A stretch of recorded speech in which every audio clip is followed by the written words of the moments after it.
자, 비가 내리는 수요일입니다. 오늘도 우리 증시는 또 올라가고 있네요. 여러분과 함께 수요일도 힘차게 시작해보도록 하겠습니다. 아침엔 투자 허점입니다. 네, 여러분 안녕하세요. 홍선입니다. 장 초반에 비해서는 뭐 음전을 하기도 했었고 네. 좀 아쉽다 생각하실 수 있겠지만 강해요, 그래도. 강합니다. 그러니까요. 사실 그러니까 한 번에 확 올라가는 맞아요. 것보다 저는 이렇게 좀 야금야금 올라가는 게 더 좀 체력이 다져지지 않을까라는 생각이 듭니다. 많은 분들이 이런 의견 주고 계시고 3,000에서 뭐 3,100까지도 지금 사실 단숨에 왔기 때문에 네. 언제 쉬어도 이상하지 않다. 그렇죠. 이런 상황 속에서도 어쨌든 다시 상승 반전해 줬고요. 코스피가 0.3% 상승, 코스닥도 강보합권에 지금 머물러 있습니다. 선생님, 저는 조금 아쉬운 게 우리 네. 이렇게 성적이 좋은데 MSCI라고 하죠. 이 선진국 지수에 편입이 안 됐고 또 이렇게 후보국이라고 하는 관찰 대상국에 등재도 안 됐다. 네. 이 성적 좋은데 이렇게 안 올려주나요? 이게 뭐 조건들이 좀 있는데, 까다롭죠? 네. 예. 일단 그 부분을 조금 더 우리가 면밀하게 보겠다, 뭐 이런 피드백까지는 들었는데, 그래서 6월로 내년 6월에 이제 다시 도전해야 되는 상황인데, 여기에 시장 영향이 뭐 그렇게 크진 않다라고는 하지만 어쨌든 뭐 심리적으로 영향이 좀 있을 수 있겠죠. 조금 서운한 네. 거죠, 서운한 거. 네. 자, 중동 리스크는 어느 정도 좀 마무리가 돼가는 것 같고요. 이제는 네. 또 관세하고 그래서 금리, 미국 금리 언제 내릴 건데라는 이슈가 다시 또 우리에게 다가오는 것 같습니다. 수요일입니다. 조금 더 글로벌로 나가 보려고 하는데요. 나가기 네. 전에 여러분들께 세미나, 오프라인 세미나 안내 드리고 시작해 보도록 하겠습니다. 먼저 인천으로 가볼까요? 인천 가볼까요? 네. NH투자증권 인천 WM 1센터 세미나 2탄입니다. 이혁진 차장님과 구혜영 차장님 요 조합 지난번에 반응이 너무너무 좋았던 네. 이 조합 다시 한번 여러분 세미나 열리니까 많이 참여해 주시기 바랍니다. 주제가 뭐죠? 아무래도 네. 이 신정부가 들어와서 우리 주가 부양에 대한 정책들 기대감으로 지금 올라가고 있지 않습니까? 그래서 신정부 출범하고 하반기에 주식 투자 어디로 가볼까? 유망 종목 함께 살펴보고요. 이뿐만 아니라 나는 좀 다각화를 위한 선택을 해야겠다. 채권도 저희가 함께 봐드리도록 하겠습니다. 이혁신 차장님, 구혜영 차장님 준비하고 계시고요. 날짜 7월 8일입니다. 화요일 오후 4시부터 함께하고요. 인천금융센터, NH투자증권 인천금융센터에서 만나 뵙도록 하겠습니다. 네, 하반기 대비 요 세미나 통해서 좀 단단하게 해보셨으면 좋겠고 대구도 가볼까요? 네. 대구 세미나도 박지훈 부장님도 출동하시네요. 박지훈 부장님 네. 워낙에 좋아해 주신 분들도 많고 현장에서 많은 분들 만나고 계시다고 하거든요. 우리 박지훈 부장님과 이현주 부장님 함께 출격하십니다. 국내 주식 투자 전략 및 유망 종목 함께 체크를 해보는 시간이고요. 날짜는 7월 9일 수요일입니다. 오후 3시부터 5시까지 대구 경북 디자인진흥원 8층 아트홀에서 여긴 장소 체크를 한번 하셔야 될 것 같아요. 그러게요. 잘 적어서 8층 아트홀에서 펼쳐지니까요. 둘 다 신청을 미리 받고 있습니다. 지금 링크 올라가고 있습니다, 여러분들. 뭐 서울 수도권 여기가 더 가깝다, 뭐 경기권이다 하시면 인천 세미나 네. 7월 8일에 가시면 좋을 것 같고 경북권에 여기가 더 가깝다 하시는 분들 이제 대구 쪽에 세미나 또 참여해 주시면 우리 주식 이렇게 잘 갈 때 또 네. 대비 단단하게 해야 되잖아요. 네. 전략 함께 세워 보실 수 있을 것 같습니다. 여러분, 링크 네, 통해서 링크 통해서 네. 신청해 주시고요. 만약에 왜 이렇게 우리 지역은 안 와요 하시는 분들은 댓글로 좀 남겨주세요. 저희가 최대한 좀 전국구로 좀 넓혀 가보도록 하겠습니다. 네. 자, 오늘 네. 우리가 이제 우리 증시 얘기를 참 많이 하는데 우리 증시 기세가 뭐 사실 지금 전 세계 증시 상승률 가운데서 굉장히 무섭고 왔다. 그러니까 네. 매섭긴 합니다만 미증시도 이틀째 상승을 했고요. 지금 S&P 500 같은 경우는 거의 이제 최고점 그렇죠. 가까이 와 네. 있는 상황이거든요. 미증시도 한번 점검해 볼 필요가 있을 것 같고 글로벌 네. 투자 아이디어 또 살펴보겠습니다. 좋습니다. 네. 수요일입니다. 오랜만에 만나는 우리 한동엽 부장님 모셔보도록 하겠습니다. 나와주시죠. 안녕하세요. 네, 안녕하십니까. 반갑습니다. 진짜 오랜만에 뵙네요. 되게 오랜만에 그러니까요. 한 달 정도 된 것 같은데. 네. 예전에 이제 격주 혹은 이렇게 한 주에 매주 이렇게 인사를 드렸었는데 그만큼 좀 귀하니까 또 귀한 소스를 더 저희한테 많이 전달을 해주고 가셨으면 좋겠습니다. 네. 이렇게 3,100 오랜만에 코스피 봤습니다. 3,100 네. 넘은 거는 3년 9개월 만에. 주변에 많은 분들이 좋아하시면서도 걱정하실 것 같거든요. 지금 주변에 뭐 엘리베이터 타거나 뭐 대중교통에 네. 있거나 또 식당에서 모르시는 분들이 항상 주식 얘기하는 비중이 진짜 많이 들어간 거예요. 그렇죠. 오. 맞아요. 네. 네. 심심찮게 들립니다. 그래서 저희는 항상 스마트한 투자로 먼저 움직이는 게 중요하겠죠. 지난 4월에 그러했듯이요. 그래서 우리가 자산 시장의 어떤 그 흐름들 순서를 보면은 먼저 상장 시장이 회복이 되고요. 네. 그 다음은 뭐겠습니까? 상장 시장을 거울로 해서 상장 시장을 먹고 올라오는 이제 공모주 시장이 저는 앞으로 굉장히 좋을 것 같습니다. 그래서 공모주 시장이 그럼 좋으면 그 다음은 어디죠? 그럼 비상장 블루칩으로 갑니다. 그래서 사실 이 자산 시장의 순서를 1번, 2번, 3번 타자를 잘 기억을 하고 있어야 되고, 이러한 사이클은 저희가 지난 과거에 한 20년도, 21년도에 겪어왔던 바입니다. 코로나 이후에 굉장히 유동성이 늘어나면서 국내 시장 굉장히 좋았고 미국도 마찬가지였죠. 그 영향이 바로 공모주 시장으로 갔어요. 그때를 한번 추억해 볼까요? 정말 어르신들도 증권사에 줄 서서 청약을 했었던 그렇죠. LG 에너지 솔루션, 그리고 SK그룹에서 SK 바이오팜, 굉장히 공모주가 화랑이었습니다. 그래서 그 기억을 아마 되짚어 본다면 지금 국내 시장이 굉장히 많이 올랐지만 이 온기가 그 다음 어느 시장으로 옮겨갈 것인지를 더 중요하게 생각할 시점인 것 같고요. 이번 주가 이제 6월 마지막 주이기 때문에 상반기를 한번 돌아보고 또 앞으로의 유망한 투자 섹터들 그리고 아이디어들을 한번 정리해 보도록 하겠습니다. 네. 근데 하나 궁금한 게 요즘에도 저희가 좀 많이 다루긴 하는데 그 코로나 때와는 조금 다른 기류가 보인다. 그게 뭐냐? 그때는 소위 이제 동학개미라고 해서 개인들이 끌고 갔던 시장이라고 하면 지금 우리 시장은 개인들도 물론 받쳐주지만 외국인들과 기관까지 함께 합세하는 느낌. 그래서 정말 우리 시장이 좀 달라지나? 강해지는 건가? 좋아지는 건가? 이런 기대감도 좀 있단 말이에요. 사실 뭐 거래소 간담회나 이제 리서치 애널리스트 분들 만나서 이야기를 나눠보면은 사실 외국인들 입장에서 이 계엄이라고 하는 단어에 대해서 굉장히 두려움을 많이 느꼈던 것 같아요. 사실 이제 뭐 우리나라 뭐 사람들은 뭐 좀 특성이 다를 수는 있지만 뭐 계엄에 대해서 그렇게 심각한 건가라는 어떤 그 느낌을 갸우뚱하지만 계엄은 네. 무서운 거죠. 그 외국인과는 확실히 온도차는 더 심했던 것 같아요. 그래서 굉장히 외국인 투자자들 입장에서는 계엄 코드가 사라지기 전에는 사실 국내 시장에 돈을 투입하기는 어려웠던 것 같고, 사실 이제 민주당에서 대선을 승리하면서 사실 외국인들의 국내 시장 러시가 본격화가 된 건 맞는 것 같습니다. 그래서 뭐 국내의 투자자들과는 조금의 시각차는 있었다. 뭐 그 옳고 그름을 떠나서 네. 그런 것들이 이제 외국인들이 최근에 국내 시장을 빠르게 진입하고 있는 이유가 하나 될 것 같습니다. 그래요. 우리 시장 이렇게 달려가고 있는 상황이고 네. 미국 시장 비롯해서 뭐 글로벌적으로도 좀 정리를 해볼 텐데 상반기가 이제 마무리되는 시점이니까 상반기 분위기를 한번 좀 정리해 보겠습니다.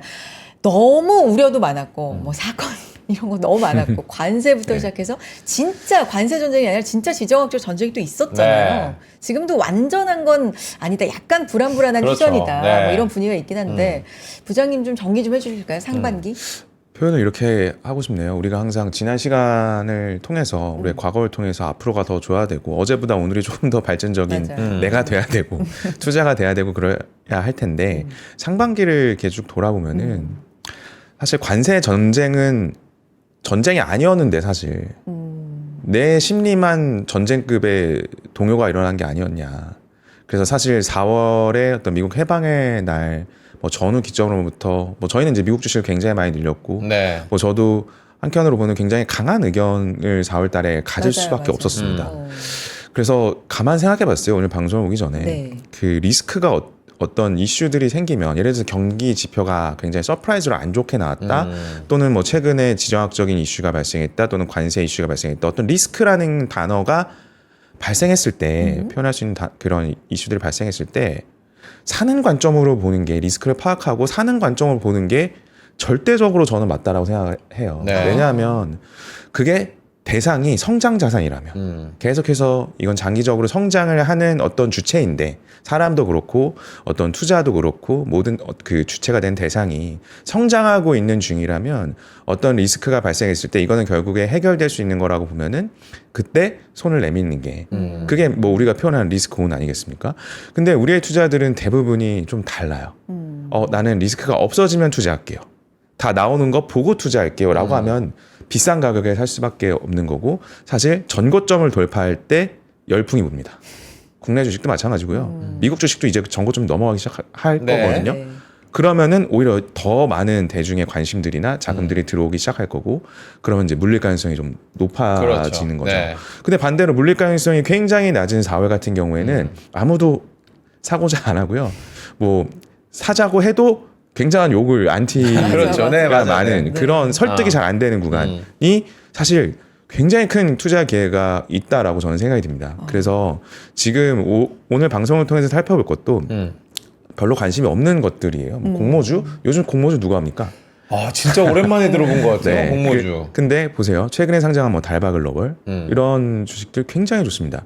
그러니까 지금 공모주로 올라오는 상장 새내기 종목들이 밸류에이션이 굉장히 그 합리적으로 올라와요. 그러니까 쉽게 표현해서 좀 착한 가격으로 올라옵니다. 네. 거래소의 심사도 굉장히 까다로워졌고 공모주에 대한 어떤 금융당국의 가이드라인도 굉장히 타이트하기 때문에 이 예전처럼 뭔가 단순히 밸류에이션을 높게 받기 위한 공모주 모집을 좀 지양하고 있거든요.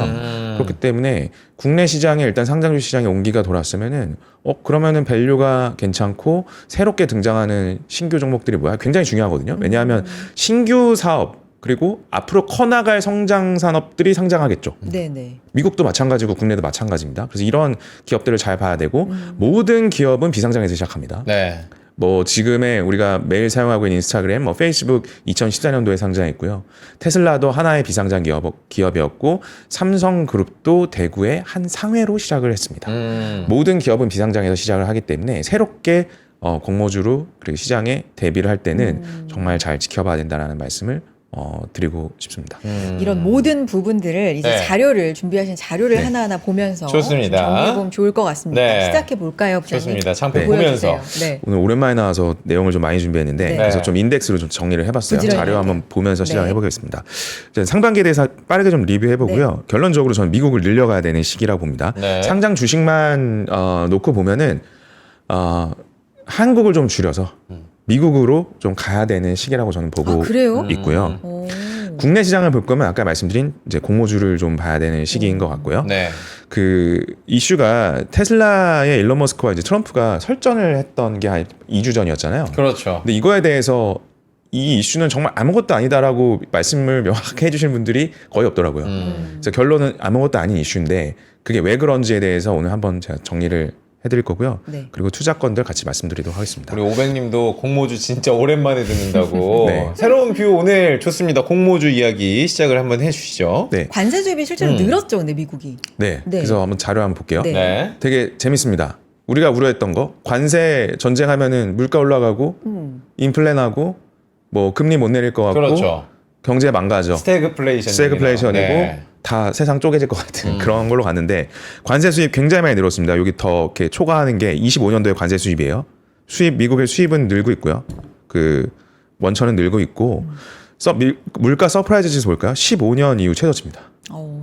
그러네요. 웬일이죠? 네. 우리가는 시장에서는 다 물가 오른다고 했잖아요. 네, 안 오릅니다. 지난 트럼프 1기 행정부에서 봤던 거랑 같아요. 그래서 그 이유는 제가 예전에 한번 이 관세를 올리는 거 트럼프가 이만한 하드보드 해서 했던 거 그럼 이거 누가 낼 거야? 라고 하면 기업이 내던가 소비자가 내는다고 말씀을 드렸었는데 이거를 지금 소비자에게 전가하기 어려운 상황입니다. 네. 그래서 물가가 잡혀 있는 거죠. 근데 이걸 왜 소비자한테 전가하기 어렵냐? 뭐 트럼프 행정부의 입장도 그러한 것도 있고 여러 압박을 주죠. 아마존도 그랬고요. 미국 소매 판매가 2개월 연속 좀 역성장을 좀 약세를 보이고 있어요. 네. 그러니까 소비력이 조금은 떨어지고 있는 거죠. 물론 반대 지표도 나옵니다. 그 시간당 임금은 또 좋아지고 있는데 이제 좀 씀씀이를 더 많이 안 하고 있는 거죠. 그러니까 이런 상황에서 가격을 올리고 소비자한테 전가하면 그게 팔리겠습니까? 그렇기 때문에 사실 우리가 많이 접했던 뉴스와는 다르게 관세 수입도 괜찮고 인플레 없고 이걸 소비자한테 전가하기도 어려운 상황으로 진행되고 네. 있다. 그럼 두 번째로 또 많은 사람들이 생각했던 리스크를 생각해 볼게요. 미국 달러 패권 무너진다. 채권 시장 붕괴된다. 탈 달러, 탈 미국, 셀 아메리카. 저는 절대적으로 노다. 그럴 일 네. 없다. 미국의 패권이 무너지면은 사실 투자를 다 떠날 수밖에 없는 상황이다. 어떠한 투자건 간에. 그거는 그냥 경제 시스템 무너지라고 하는 얘기거든요. 그래서 저는 첫 이야기부터 넌센스라고 생각을 하고 있고 네. 지금 미국 채권에 대해서 그 매수를 부추길 수 있는 요소들이 뭐 지금 여름부터 이야기 나오는 그 은행이 미국 국채를 더 많이 담을 수 있는 위험자산을 좀 늘릴 수 있는 것 중에서 SLR 완화 카드가 여전히 있고요. 근데 시장에서는 그때 이제 LA 산불 때였는데 미국 국채 한 5% 간다. 뭐 제이미 다이머는 예전에 8% 간다. 저는 이건 좀 너무 과한 것 같아요. 그러니까 이런 것들이 이런 뉴스들이 우리의 투자를 굉장히 더 심적으로 힘들게 하는 거기 때문에 이런 것 때문에 이런 이슈들이 앞으로도 계속 시장에서 반복될 터인데 이럴 때 가격 조정이 좋은 자산에서 가격 조정이 일어난다면 저는 매수 관점으로 보자는 게 우리가 지난 6개월을 고생하면서 느낀 바입니다. 그리고 한 가지 재미있는 차트 한번 같이 보시죠. 네. 그러니까 미국의 국가 부채 있죠. 네. 이 초록색 선이 미국 국가 부채 이렇게 올라가는 겁니다. 뭐 국방비보다 그게 초과했네, 뭐 이러면서 뭐 미국 망하네, 패권국의 지위가 흔들리는 게 그 크로스가 있었네. 이제 국방비를 초과하는 그 크로스가 계속 올라가고 있어요. 근데 비트코인의 가격도 이렇게 올라가고 있습니다. 블루선이. 그러면 한번 시각을 전환해 본 거예요. 비트코인으로 환산한 미국의 부채를 본 게 이 레드선입니다. 쭉 내려오죠. 그걸 환산했을 때. 환산했을 때 네. 비트코인으로. 그러니까 상쇄가 되고 있는 상쇄가 거죠. 되는 거죠. 저렇게 비트코인으로 미국의 부채를 대체한. 네. 재밌죠? 그러니까 지금 미국에서 계속 스테이블 코인과 관련된 이야기가 나오고 있는 거고, 이래서 미국이 비트코인을 전략 자산으로 자주 언급하고 있는 이유가 네. 저는 이러한 일들 아닌가. 그러니까 달러 대비 비트코인의 가격이 굉장히 많이 강세지 않았습니까? 그럼 우리가 많이 발행한 부채에 대해서 비트코인으로 갖고 있는 걸로 치환하면은 부담 없는데 이렇게 되는 거죠. 그러니까 이제 미국이 패권국을 유지하기 위한 방법이 스테이블 코인에 저는 굉장히 많이 녹아 있다라고 생각이 들고요. 네. 뭐 사실 뭐 한국은행에서도 뭐 우리나라 원화 스테이블 코인 발행한다 이런 얘기 하고 계시지만 사실 결국에 스테이블 코인이라는 건 미국 중심으로 돌아갈 수밖에 없는 거고, 네. 달러 패권을 더 확장을 할 수밖에 없는 것들. 예를 들어 이런 겁니다. 미국의 예전에 어떤 재정자를 좀 부담을 덜기 위해서 엔화 강세나 사실 스위스에서 협상한 이 협상 테이블의 아래에도 위안화에 대한 강세를 이야기를 했을 거란 말이에요. 그러니까 사실 비트코인도 같은 거죠. 비트코인 네. 강세와 더불어서 미국의 그 대불 부채를 줄일 수 있는 것들을 분명히 생각을 하고 있기 때문에 미국의 지위는 저는 절대 흔들리지 않을 것 같고. 중국에서도 위안화 스테이블 코인 이야기가 나오고 있지만 그거는 상관이 없다. 맞습니다. 가장 많이 쓰는 통화가 뭐냐. 네. 그러니까 정말 우리가 커런시로서 대표할 수 있는 게 뭐냐. US 달러거든요. 이거를 전 세계에 그 어디에도 보안 시스템을 깔지 않고 네. 해킹에 당할 이유가 전혀 없으며 단숨에 1초에서 3초 이내에 송금할 수 있는 게 블록체인이 갖고 있는 가치잖아요. 네. 그렇기 때문에 이 스테이블 코인은 반드시 US 달러로 중심으로 이루어질 수밖에 없는 거고, 그런 것들을 생각했을 때 다른 통화로 갈 필요가 없는 거예요. 스테이블 코인 자체가 이종 통화 거래 안 하겠다는 거예요. 쉽게 생각하면. 네. 그렇게 내가 어느 나라에 있건 달러로 바로 치환해서 하는 선진적인 수단이 스테이블 코인이기 때문에 그 이해는 좀 달라져야 된다라는 생각합니다. 조금 곁다리로 빠졌지만 결국에 네네. 이러한 모든 것들이 사실 우리가 상반기 동안 너무나 고민하고 뉴스에서 언론지상에서 우리를 좀 두렵게 했던 이유들을 저는 다 불식시킬 수 있을 것 같다는 정리를 좀 드리고 싶네요. 네. 그리고 최근에 있었던 이제 지정학적인. 그렇죠. 네. 근데 이거 중동 보면 리스크. 중동 리스크 때문에 미국 시장이 얼마나 충격을 받았냐. 우리 계속 얘기했지만 네. 주말 사이 이게 나오고 하루 정도의 버퍼가 있고 그렇죠. 약간 바로 마무리가 된 느낌이어서 음. 이게 그렇게 충격이 없이 후다닥 좀 마무리된 느낌도 있어요. 물론 아직 불안불안하다고 네. 하지만 이 부분도 좀 정리해 오셨네요. 이 부분을 네. 우리는 항상 머릿속에 기억하지 않으면 언제나 시장이 흔들릴 때 힘들 거예요. 어떤 거냐면 현실과 동떨어져서 주식시장은 먼저 올라갑니다. 코로나가 아직 백신도 제대로 없고 치료약 없는데도 주식시장 올라가요. 네. 막 외국에서는 어디 유럽에서는 뭐 로마의 시체가 코로나 때문에 많아서 막 태우고 있다 막 이런 뉴스들이 흉흉하게 나오는데 주식시장 올라갑니다. 전쟁 안 끝났는데 주식시장 회복합니다. 그 얘기는 이 속도는 점점 더 빨라질 거예요. 그러니까 전 세계가 동조화가 되려면은 빠른 정보 전달이 이루어지는 지금 네트워크의 시대로, 그리고 그 속도는 더 많이 증가가 되고 데이터들은 다 동기화되고 있기 때문에 어떤 이슈가 어디서 발발하더라도 그에 대한 하락과 그리고 리커버리는 더 빨라진다는 거죠. 그래서 지금 요즘은 급락이라고 표현을 안 하는 것 같아요. 속락. 굉장히 빠르게 빠졌다. 그러니까 그 속도는 저희가 항상 그런 어떤 크라이시스적인 하락이 있을 때 속도를 계산해 보거든요. 네. 빠진 폭과 빠진 날짜를 비교해 보면 거리 대비 이제 시간이 나오잖아요. 네. 그래서 그 속도를 항상 체크를 해보면 코로나 때가 역대급으로 빨랐고요. 그거보다 빨랐던 게 이번이었고요. 다음에 어떤 이슈가 나면 그거보다 더 빠르겠죠. 그렇기 때문에 그럴 때 정말 우리는 견뎌내려면 레버리지 투자, 뭐 예를 들어서 뭐 테슬라 2배, 엔비디아 2배, 3배 하면 안 됩니다. 더 빠르기 때문에 하루도 안 지나서 그런 크라이시스가 언제든지 또 있을 거거든요. 네. 그럴 때 진짜 제로가 되기 너무 쉽고요.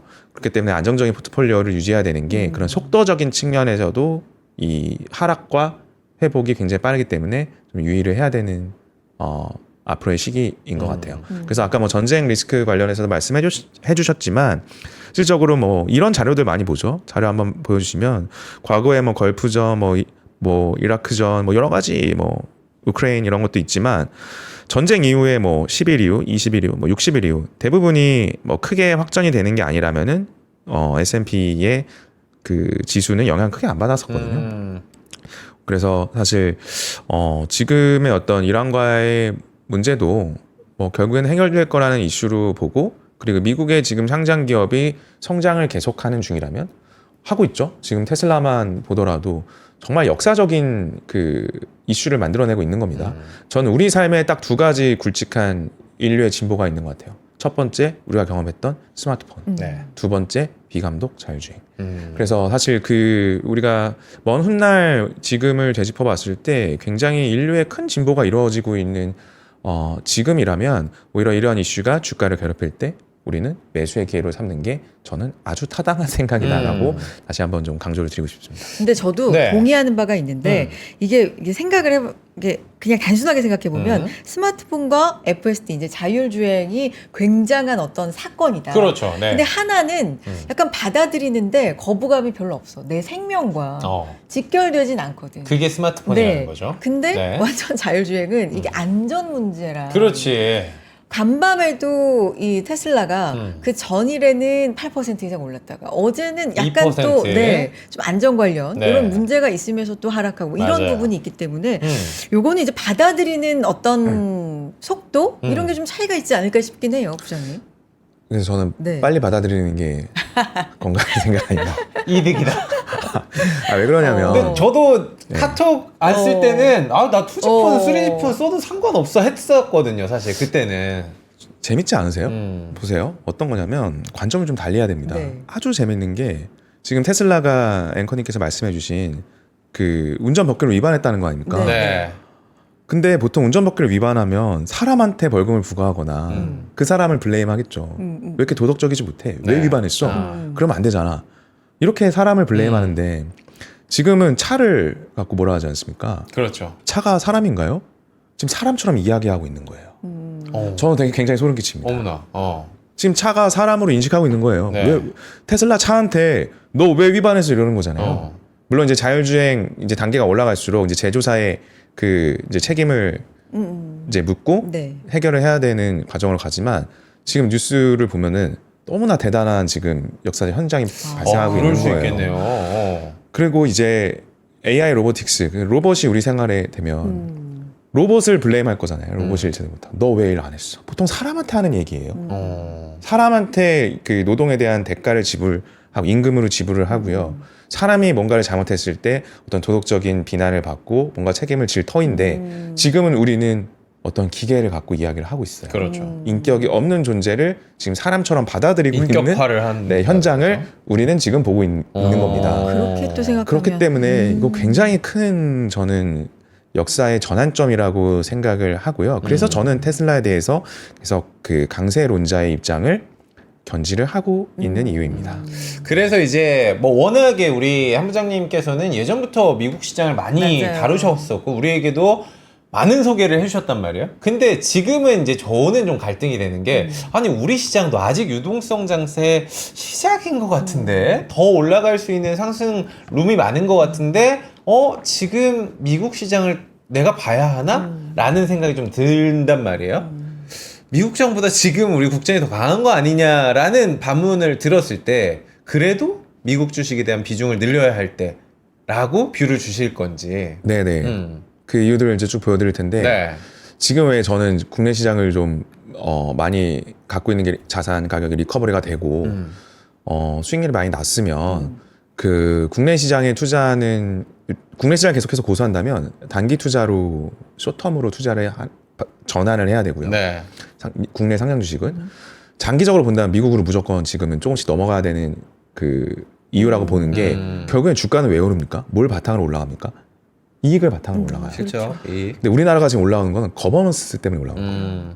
예를 들어 정치에 대한 거버넌스 이슈 해제, 그리고 뭐 상법 개정안 같은 네. 이슈들 때문에 외국인들이 선호하는 것들, 그리고 뭐 추경 예산과 같은 것들, 이런 것들 때문에 올라오는 거지, 실제로 기업의 이익이 폭발적으로 증가하기 때문에 그 EPS를 바탕으로 주가가 올라온다? 이거랑은 조금은 거리는 네. 있는 거죠.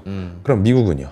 미국은 물론 관세 이슈 이후에 일부 EPS 추정치가 조금 하향 조정되긴 했으나 큰 훼손이 없고, 역시나 올해에도 기업이 미국의 이제 대형 우량주들의 어떤 기업 이익은 완만하게 증가하고 있는 추세로 보이기 때문에 그걸 바탕으로 해서 사실은 주가가 형성되는 거지. 그러니까 우리나라는 어떤 단기적인 거버넌스 이슈를 많이 소화했다. 네. 그래서 국내 시장에 대한 욕심은 조금 덜어내되 미국 시장에 대한 욕심을 가져가는 게 지금 환율에 대해서도 저는 굉장히 유리하다고 보거든요. 예전에 1,400원대 후반 했을 때보다는 훨씬 유리하지 않습니까? 그때 많이 하셨던 질문이 이거잖아요. 환 높아서 못 사겠는데요? 그럼 지금 환 싼데요? 그런 관점에서 보면은 지금 미국 시장을 저는 접근해야 될 때라고 보고, 자료 몇 가지 근거 자료도 보여드리겠습니다. 네. 그 보고 계신 자료가 제가 블룸버그에서 발췌를 한 건데, S&P 500과 국내 시장의 코스피 시장의 상대 강도예요. 지금 6월 달에 역대급으로 이제 S&P 500이 코스피 대비 약세인 거를 네. 좀 보여지고요. 뭐 그럴 때마다 이제 미국 시장은 다시 회복을 했거든요. 그러니까 이게 선진 자산 시장과 어떤 아직은 뭐 그래도 이머징 마켓으로 분류할 수 있는 우리나라 코스피의 어떤 상대 강도가 역대치까지 좀 와 있다. 그래서 미국의 강도가 좀 셀 거라고 보고 있는데, 저는 기관 투자자들이 미국 시장에 많이 복귀할 것 같아요. 컴백할 것 같아요. 아직 컴백 많이 못했습니다. 그래서 지금 올라가는 게 미국의 기관 투자자들은 굉장히 배 아프죠. 그래서 뭐 텀리 수석 전략가도 뭐 미움받는 상승 랠리라고 표현을 하고 있는데 싫은 거예요. 4월 달에 뭐 속된 말로 다 쫄아서 다 버렸거든요. 네. 그러니까 이게 정말 그런 증시 경험이 있어요. 아이를 씻길 때 베스 텁에 있는 물만 버려야 되는데 아이까지 같이 쏟아냈다, 이런 아이고, 표현이 있거든요. 네. 그러면 안 되잖아요. 그냥 우량주 다 버린 거예요. 그러니까 그래서 미국의 기관 투자자들의 그 주식 포지션이 이제야 중립으로 돌아오기 시작해요. 네. 그리고 5월 달에 역대급으로 이 검은색 봐보면은 역대급으로 미국 주식 포지션을 많이 늘렸거든요. 그런 현상들이 지금 중립 포지션 정도밖에 안 왔다. 그리고 뭐 여러 사실 데이터들을 보더라도 이제야 기관 투자자들은 접근을 하고 있는 시기인 것 같아요. 근데 우리가 거래를 하려고 하는 미국의 상장 주식의 그 EPS 수정치는 훼손이 심하지 않거든요. 네. 그러니까 진짜로 그 위기가 올라면 이렇게 미국의 이익이 훼손돼야 돼요. 실제로 성적이 안 좋으니까 주가도 안 좋은 거거든요. 네. 근데 성적이 그렇게 나쁘지 않은데 주가가 아직 회복 못했으면 아직 룸이 훨씬 더 많이 있다라는 거죠. 그래서 저는 단순 조정과 실제 위기와 같은 커렉션, 장기적인 어떤 주가 약세장은 분명히 구분해야 된다. 한 번 더 볼까요? 제가 구분해봤어요. 크라시스 뭐 2000년대 초반이나 2008년, 2020년도에는 보세요. 미국의 상장 기업의 이익 리덕션, 이익 감소치가 29%, 42%, 27%씩 빠지잖아요. 그러니까 그걸 반영해서 주가 이렇게 빠진 게 타당한 거잖아요. 네. 근데 지금은요, EPS 추정치가 5%밖에 조정 안 됐어요, 관세 때문에. 이것도 사실 겪어봐야 알아요. 인플레도 안 나오고 있기 때문에. 근데 주가가 예전에 4월처럼 20%씩 조정받는 게 맞습니까? 저는 아니다라고 말씀을 드렸던 거예요. 이건 무조건 사야 된다. 그런 관점에서 우리는 역사 속 위기가 지금 아니다. 근데 자꾸 위기처럼 이야기하지 말라가 제 관점입니다. 그렇게 생각하지 말자. 네. 그래서 이거는 기회를 주는 트럼프가 돈 벌게 기회 준 거다라고 저는 정리를 해드리고 싶습니다. 네. 이게 경제 지표도 사실은 저 마음속으로는 매크로나 경제 지표 되게 쓸모 없어요. 아, 그래요? 도움이 안 돼요, 진짜. 네. 왜 그러냐면 실제 중요한 거는 우리가 투자하는 거는 미국의 상장 기업들이나 채권에 투자하는 거기 때문에 실제로 기업들의 어떤 채권이 흔들렸냐 이거거든요. 하이힐드 채권이라고 하죠. 네. 그러니까 만약에 소비가 불안하고 뭔가 미국 경제가 파탄 날 것 같아. 그럼 뭐부터 하겠습니까? 기업들한테 대출해 준 거 갚으라고 하겠죠. 빨리 줘. 그러면서 이제 금리 올라가겠죠. 그런 이유가 이번에 그런 현상들이 하나도 발생하지 않았고요. 비자나 캐피탈원, 뱅크 오브 아메리카, 아메리칸 익스프레스 대표적으로 미국에서 신용카드를 발행하는 회사들이죠. 그 실적 발표 때 그 커멘트한 것들 보면은 소비가 다 좋아요. 네. 다 견조해요. 근데 경제 지표 소비는 아까 제가 앞장에서도 보여드렸지만 2달 연속 둔화라면서요. 그러니까 이렇게 배치가 되는데 뭘 더 믿을 거냐라고 봤을 때는 어떤 설문조사급의 어떤 데이터를 보기보다는 실제치를 보자는 거죠. 똑같습니다. 이 논리는. 엔비디아 주가 저는 아직도 안 끝났고 신고점 무조건 넘어갈 거라. 무조건이라는 표현은 제가 삭제하겠습니다. 높은 확률로 넘어갈 거라고 보는 게 AI 산업이 초기고 실적 발표 때를 보면은 아직도 훨씬 더 고사양, 고집적도의 그 제품들에 대한 니즈가 엄청나게 강력하잖아요. 그러면은 이익으로 반영될 거고 가겠죠. 소비 데이터도 그러합니다. 그걸 누가 제일 잘 알겠습니까?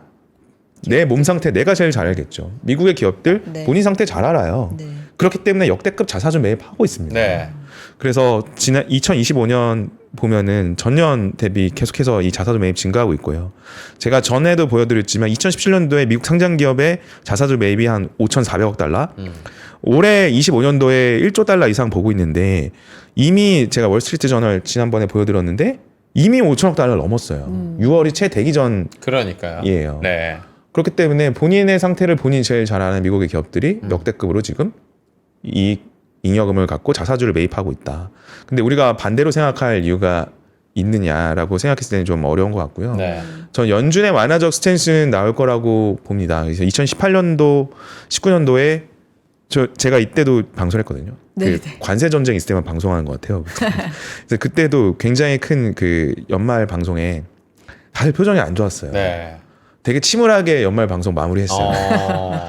근데 그 계속해서 미국 트럼프 행정부 1기의 무역 전쟁은 시작이 진행 온고잉 상태였는데 19년도에 바닥에서 40% 올라왔어요. 네. 그리고 금리 인하 없었어요. 보시면 19년도 계속 요 미국 기준금리 높게 유지됐잖아요. 그러고 나서 한 번 내렸거든요. 되게 늦게. 근데 완화적 스탠스로 이미 그 어떤 커멘트들은 바뀌었단 말입니다. 그것과 더불어서 주식시장 올라왔어요.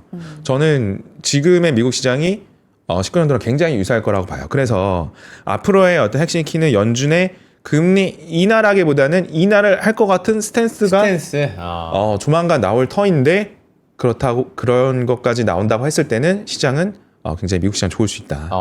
그렇기 때문에 어떤 이런 스케줄적으로는 연준의 스탠스가 중요한 거고 본질적으로 봤을 때는 미국의 지금 저는 우량 대형주가 뭐 쉽게 얘기해서 매그니피선트 7이 싸다.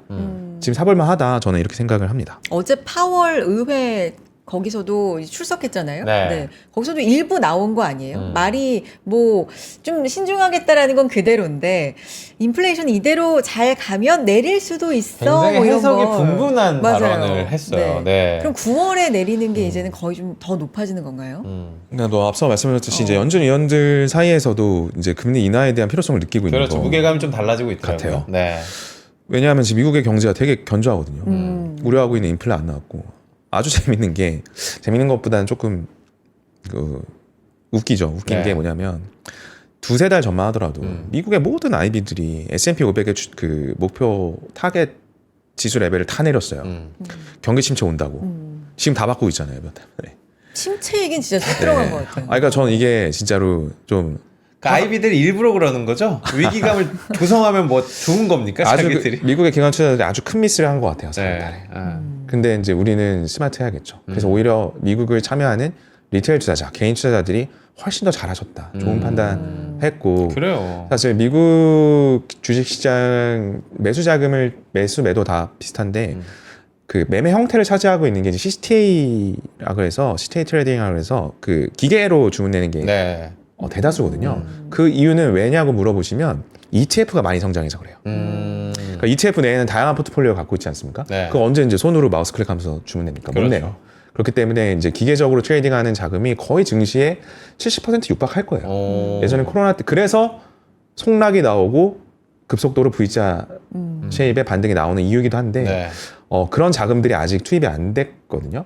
그런 자금들은 이제 어떤 매크로 지표들이 완화가 되고 기술적으로도 뭔가 고점을 돌파하는 뭐 그런 모양새가 갖춰졌을 때 기계적인 트레이딩 매수가 들어오는데 그 자금들이 들어온다고 하면 미국 시장은 더 불붙을 거라고 보고 있고요.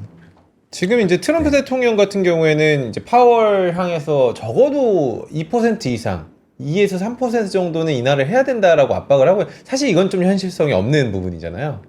네, 그래 뭐 물가가 사실 코로나 이후에 뭐 CPI가 전년 대비 막 9%씩 나왔잖아요. 맞아요. 그런 것 때문에 사실 굉장히 빠르게 전례 없는 속도로 금리 인상을 했단 말이죠. 네. 그 목표가 이제는 다 잡혔으면 정상화하는 게 맞죠. 그러니까 뭐 주식시장 좋아져라 해서 막 그런 목적으로 금리 내리는 게 아니라 그 금리를 조달하는 입장에서 부담이 되잖아요. 네. 미국도 마찬가지. 국채를 찍는 입장에서도 그렇고 사기업들 입장에서도 자금 조달을 좀 원활히 해서 미래를 위한 R&D 투자나 이런 거에 용이하게 써야 되는데 그게 부담을 일부러 줄 필요는 없는 거거든요. 근데 이제 인플레 부담이 일부 지금 완화가 되고 있는 모습들로 가고 있다면 관세 정쟁을 하고 있음에도 불구하고 그렇다면은 사실 뭐 선제적으로 이걸 안 내릴 필요가 뭐가 있냐. 그러니까 선제적, 후행적 저는 이것도 말이 이상하다고 생각해요. 네. 지금 현실이 이런데 그럼 현실을 맞게 하면 되는 거지. 뭐 선제적인 거 후행적인 게 어디냐. 좀 그런 표현도 별로 옳지는 않다고 보고요. 네. 지금 금리를 내릴 수 있는 환경은 좀 충분해 보인다라고 보는 게 제 개인적인 생각이고 네. 미국 주식시장을 조금 한 군데를 더 바라보면은 네. 좋을 거라고 보는 게 그 한 군데가 미국의 공모주 시장입니다. 공모주 시장. 네. 한번 볼까요? 21년도 이후에 미국 IPO 청구 건수가 최다입니다. 넘버스 오브 딜스가 이게 이제 상장 공모주 신청하는 건데 21년도 이후 최고예요. 장이 좋다는 거죠. 내가 주식시장으로 데뷔를 해서 좋은 밸류에이션을 받을 것 같으니까 IPO 신청하는 거거든요. 네.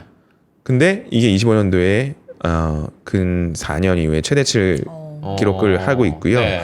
그 골드만 통해서 IPO한 뭐 서클 잘 알고 있죠. 최근에 상장하고 굉장히 좋죠. 네. 미국의 상장주들이 굉장히 지금 좋다. 그래서 아까 상장 주식시장의 거울이 공모주 시장인데 그 비상장 기업 입장에서 지금 증시로 나가면은 자금도 굉장히 많고 우리 주가도 오르니까 오른 상태에서 주식 발행을 새로 하면 더 많은 자금을 조달할 수 있지 않습니까? 그렇기 때문에 지금 이런 미국 공모주 시장의 상황도 미국 주식시장의 어떤 좋은 상황을 보여주고 있다. 근데 우리나라만 아직 여기에 관심이 없죠. 그렇기 때문에 기회가 크다고 말씀드릴 수 있는 겁니다. 그러면 포트폴리오 얘기도 좀 해주시죠. 네. 뭐 매그니피센트 세븐 우리 얘기 미국 주식할 때 늘 그 위주로 좀 하기 그렇죠. 때문에 네. 뭐 포트에 대해서는 어떤 관점을 좀 가져가야 될까요? 포트폴리오에 대해서는 네. 예전과는 연초와는 좀 다른 게 우리가 상반기를 이렇게 보면 딥시크 이슈가 이것도 잊지 말아야 될 건데 중국도 굉장히 AI를 잘하고 있었구나. 그리고 사실 이 드론과 관련된 것도 최근에 뭐 전쟁 이슈로 관련해서 많이 주목이 되는데 중국 DJI 없으면 드론 사실 못 하거든요. 그렇죠. DJI만큼 뭐 드론 잘 만든 데가 미국에 어디 있습니까? 없습니다. 진짜 없어요. 그렇기 때문에 우리는 글로벌 어떤 정세를 바탕으로 한 우리의 포트폴리오를 꾸린다면 한 미국이 7, 80%를 투자했을 때 중국은 1, 20% 정도는 내가 고려할 수 있어야 된다. 그렇기 때문에 그 중국의 AI 리딩하는 중국의 대표 기업들도 일부 다룰 수 있는 포트폴리오를 담아야 우리는 결국에 그 G2의 사실 우리는 전쟁이라고 혹자들은 누군가는 표현을 하지만 네. 둘이 점점 더 잘나지기 위한 경쟁이거든요. 서로 경쟁하면서 같이 큰다. 맞습니다. 같이 크는 거죠. 그렇기 때문에 중국이 만약에 지금과 같은 중국에 없었다면 미국이 열심히 할 이유가 있을까요? 없겠죠. 네. 달러 패권을 그렇게 막 고수하면서 유지하려는 노력을 할 필요가 있을까요? 위안화의 위상이 올라오지 않는다면요. 그렇기 때문에 이 두 나라에 대해서 우리는 투자적으로 관점을 할 때 전쟁이라는 표현보다는 우리의 투자 수익률을 잘 올려줄 수 있는 두 큰 형님이다. 두 큰 네. 패권의 어떤 국가의 경쟁을 하고 있는 큰 두 나라를 우리는 포트폴리오에 담을 수 있어야 되고 저는 그 비중은 한 뭐 7, 80%가 미국이어야 된다고 보고요. 네. 중국은 일부 목들 또는 ETF로 접근할 수 있는 그런 관점이 필요할 것 같습니다. M7 뭐 아까 엔비디아 얘기도 좀 강력하게 해주셨는데 그렇죠. 이것도 유효한 거죠. 그러면 네, 관점에서. 저는 왜 엔비디아에 대해서도 강한 의견을 갖고 있냐면 네. 오해가 많잖아요. 아직 AI 산업이 초기라고 생각하는 분들보다는 아직 개화도 안 했고 꽃도 안 폈거든요. 네.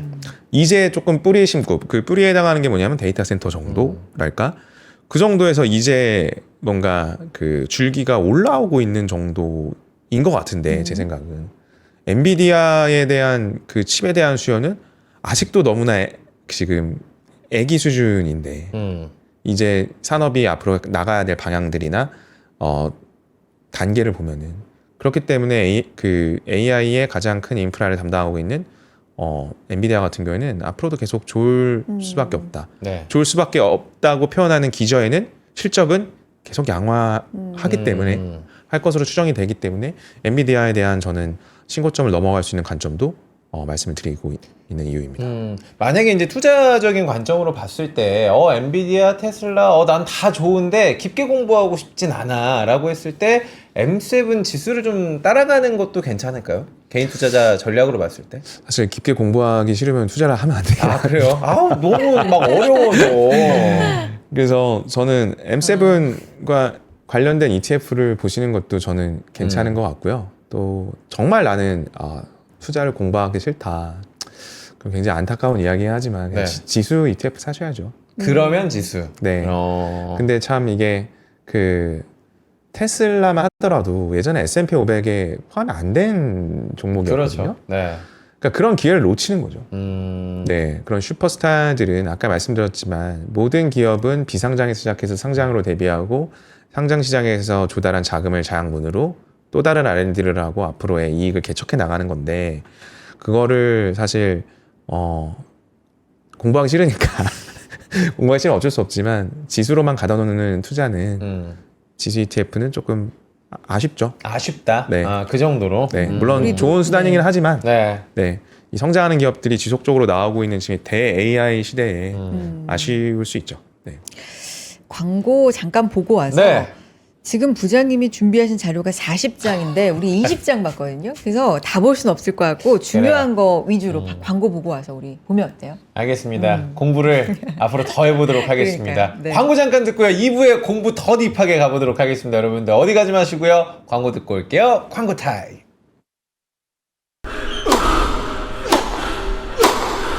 멋있다. 부러운가? 14만 1211번의 스윙과 68개월 27일의 투자로 만들어진 자세다. 나의 테니스도 나의 자산도 투자로 키운다. 나는 투자한다. 나는 성장한다. NH투자증권. 와, 멋있다. 부러운가? 기본기 연습과 스트로크 훈련에 1532시간을 투자해 갖게 된 리듬이다. 나의 드럼도 나의 자산도 투자로 키운다.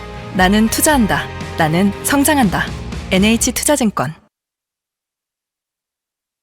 네, 아침엔 투자 함께하고 계시고요. 오늘은 한동혁 부장님과 글로벌 투자 아이디어 좀 보고 있습니다. 네. 초반에 테슬라 이번에 있었던 그렇죠. 이 머스크 CEO와 트럼프 저는 대통령과의 조금만 갈등. 네.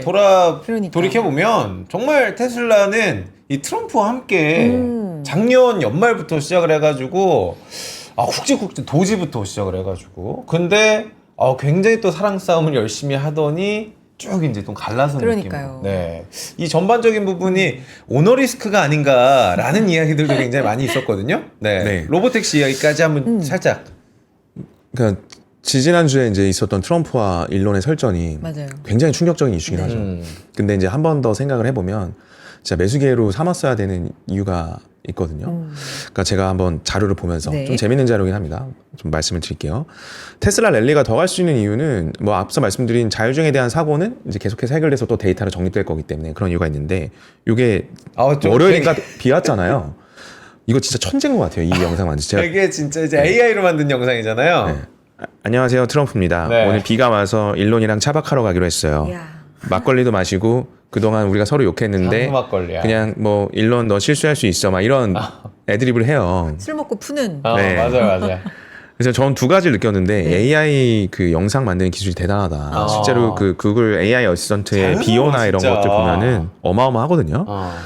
그래서 제가 이 이슈에 대해서 드리고 싶은 말씀을 미국의 정말 20세기 초반부터 지금까지 보면 이 둘이 했던 설전들이 그렇게 심각한 게 아니다라는 걸 저는 말씀드리고 싶은 거예요. 결론적으로 뭐냐면 2013년에 홀푸드 마켓의 존 매키 창업자이자 CEO가 오바마를 저격하면서 오바마 케어는 파시즘이다 이렇게 공개적으로 비난을 합니다. 뭐 홀푸드 마켓 그러니까 우리가 두려운 건 이거잖아요. 그래서 일론이 저렇게 비난을 해서 뭔가 보복성인 그런 정책들이 나오는 거 아니야? 자율주행 이거 비감독 자율주행 취소하는 거 아니야? 또는 한국식 사고로 야 뭐 그 세금 조사하는 거 아니야? 뭐 이런 두려움이잖아요. 그래서 네. 주가가 기업이 망가질까봐 무슨 르와르 영화의 복수처럼. 근데 홀푸드 마켓 13년도 이후에 성장 잘 나왔거든요. 보복 없었습니다. 17년도에 일론 머스크 이런 이슈 또 있었어요. 그때 그 백악관 경제자문단이었어요. 그 파리 기후협약 탈퇴하고 도저히 이해가 안 된다고 하면서 비난하고 뛰어나왔습니다. 다른 기업들도 마찬가지였고요. 17년도에 동일하게 머크 볼까요? 머크는 미국의 지도자 트럼프 얘기하는 거였어요. 증오, 편견, 우월주의 표현 거부해야 된다. 네. 네, 이런 인종차별 나는 비난한다. 이런 걸 했었고요. 더 심한 거 한번 볼까요? 제이미 다이먼 회장은 18년도에 이런 얘기 했습니다. 내가 트럼프가 똑똑해. 선거 나가면 내가 이겨. 트럼프는 머리가 안 좋은 것 같아. 이 강도랑 일론이랑 트럼프가 최근에 했던 강도랑 네. 뭐가 더 셉니까? 비슷해요. 근데 뭐 이때 JP 모건이 정책적으로 뭔가 규제를 받았습니까? 복수를 당했습니까? 그런 거 아니거든요. 22년도 볼까요? 바이든도 공격했어요. 이 제프 베이조스가 허위정보위원회가 이 바이든 대통령의 트윗이 허언인지 아닌지 조사를 해야 된다. 이렇게 공격을 합니다. 네. 바이든이 부유한 기업들이 세금 내라고 했거든요. 그거에 대한 이제 반발을 한 거죠. 그래서 뭐 아마존이 성장을 못했습니까? 피해받았습니까? 아니란 거죠. 이거를 제가 이 1900년대 초반 때부터 보면은 이 헨리 포드 창업자 같은 경우에도 기업들끼리 연합을 해서 리버티 유니언 이런 걸 만들어서 당시에 루즈벨트 대통령의 뉴딜 정책을 강하게 비판합니다. 근데 뭐 복수를 당했습니까? 그런 거 아니잖아요. 그렇기 때문에 한국식 사고로 보면 예를 들어서 지금 민주당 정부에서 주말에 뭐 마트를 쉬어야 된다, 강제 휴무를 더 늘려야 된다, 뭐 이런 이슈가 있었잖아요. 근데 제가 예를 들어서 대기업 마트 CEO예요. 주말에 휴무하게 하는 거는 파시즘이에요. 이렇게 발언하면 저희 회사 어떻게 되겠습니까? 네. 네, 뭐 상상이 다 가시죠. 근데 이런 사고로 우리가 일론과 트럼프를 바라보면은 그 앵글로는 답이 안 나. 너무 무서운 거죠. 그래서 오히려 반대로 우리는 매수의 기회를 봤어야 되는 게 네. 일론과 트럼프의 설전이었다. 저는 그렇게 정리를 좀 해드리고 근데 싶습니다. 이제 투자자 입장이나 시장에서 봤을 때는 바이든이나 뭐 오바마와는 다른 캐릭터고 1기 때와 또 2기는 어떻게 행동할지가 사실 가늠이 안 되기 때문에 LA에 군대를 투입하는 느낌부터 시작을 해가지고 정말 약간 너 남아공으로 가 약간 이런 느낌이 진짜면 어떻게 하지라는 걱정이 좀 있었어요. 네, 트럼프가 굉장히 좀 기행을 많이 하는 그 성향이긴 하지만 그 참 미국이라는 나라가 전 부러운 게 뭐 민주당이 정권을 잡건 공화당이 잡건 그렇게 대통령이 좌지우지할 수 없어요.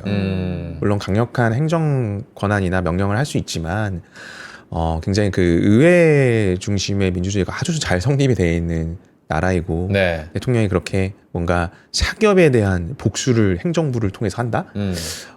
진짜 있기 어려운 일입니다. 그 자본주의의 중심인 미국에서는 그렇게 하기 어렵고요. 네. 그래서 사실 조금 과한 우려였지 않나. 그래서 시장이 받았던 충격과는 달리 스마트한 관점에서는 매수 기회로 보는 게 저는 맞았다고 역시나 이 부분도 기업의 혁신이 결국엔 중요한 거죠. 무엇이 기업을 지금 드라이브를 걸고 있느냐가 중요한 거죠. 네. 근데 개인적으로는 그냥 지극히 평범하다 생각하는 제 입장에서는 네. 뭐 지금 머스크 CEO와 트럼프 대통령의 요 설전도 이해가 좀 힘들지만 네.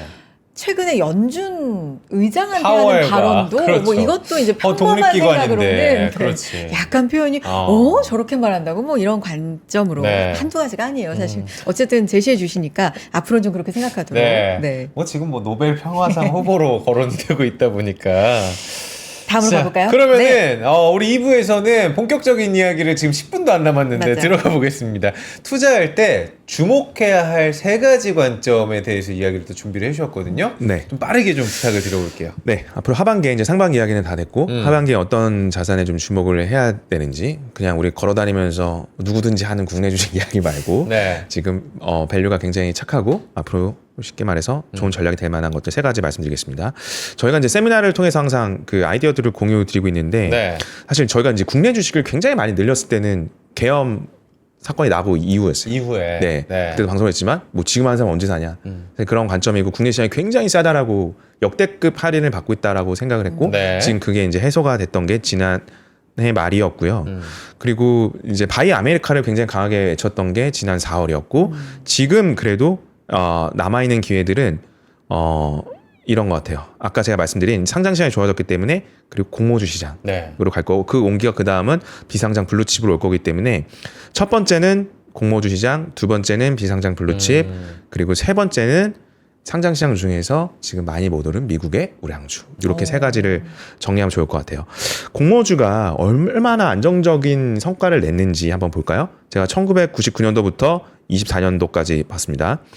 공모주는 거의 연간으로 봤을 때 손해난 해를 찾기가 어려워요. 네. 심지어 99년도, 2000년도에 코스피 50.9% 빠지고 코스닥 92% 빠졌을 때 시장 완전히 박살났을 때 공모주 공모가 대비 시초가 25% 정도 평균적으로 납니다.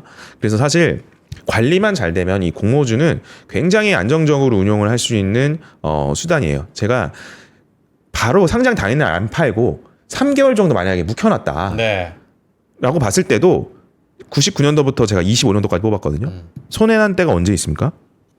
거의 찾기 어려워요. 손해는 파란색이잖아요. 네. 거의 하나, 둘, 없네. 네 셋, 군데가 넷. 보이네요. 네. 분기를 네. 쳤을 때 분기랑 반기를 쳤을 때 4케이스밖에 없습니다. 어. 그러니까 굉장히 안정적인 이 투자 수단인데 잘 활용을 안 하시는 것 같아요. 네. 근데 지금의 상황은 공모주 과열 사라졌고요. 상장 심사 문턱 굉장히 높아졌고요. 입성하려면 굉장히 그러니까 이제 대입이 힘들어진 거죠. 더 높은 점수 받아와 이런 거죠.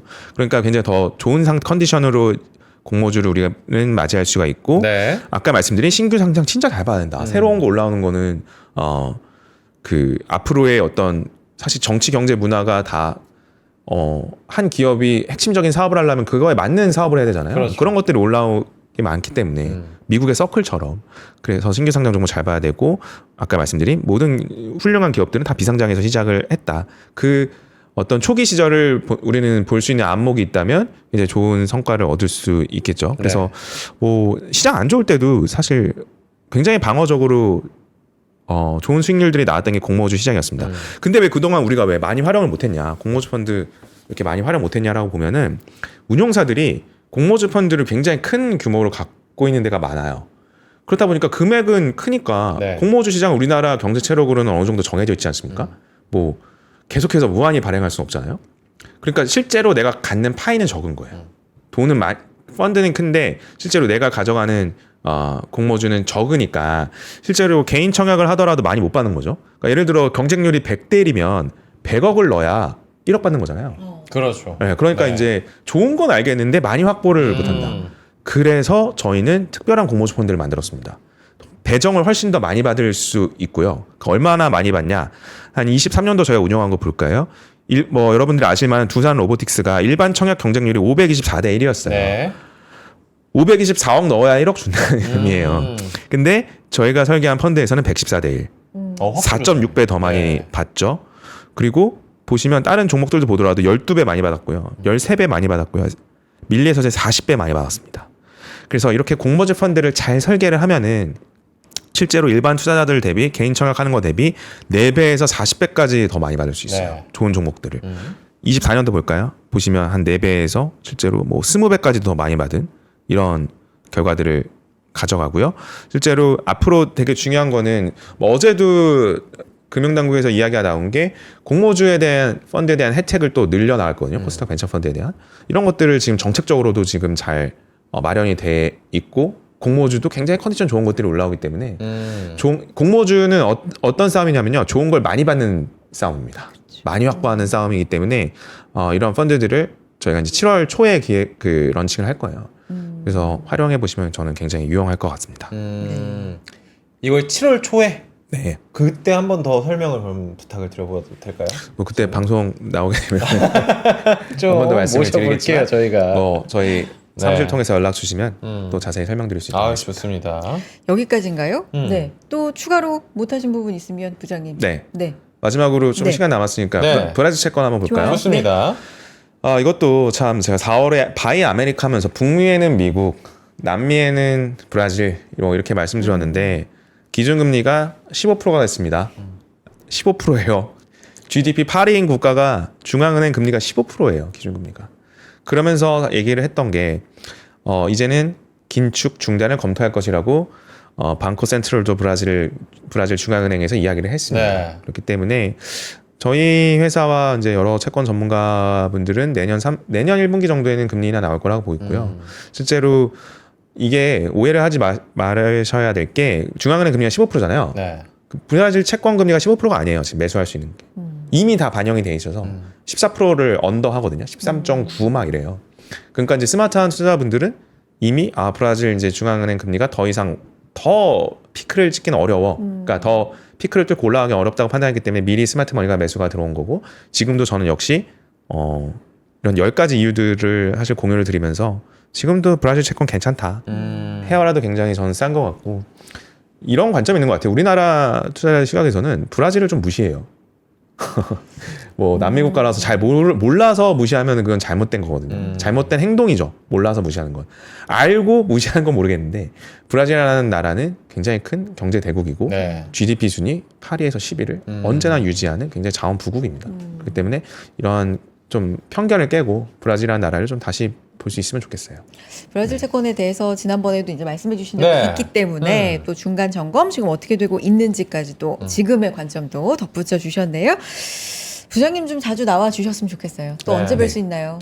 네, 알겠습니다. 언제든지 좋은 내용으로 준비할 수 있도록 하겠습니다. 확답은 안 주시네요. 네. 알겠습니다. 한동현 부장님 또 모실게요. 여기서 인사드리죠. 고맙습니다. 네, 고맙습니다. 브라질 채권에서 그러는데 우리 그 이재명 대통령과 룰라 대통령이 굉장히 이 살아온 과정들이 좀 비슷한 것들이 많아가지고 이번에 G20 회담에서도 굉장히 좀 친근해졌다고 하더라고요. 그게 또 떠올랐군요. 예. 네. 그래서 또 브라질 관심, 또 우리나라 어떤 협력이 있을지도 지켜보도록 하겠습니다.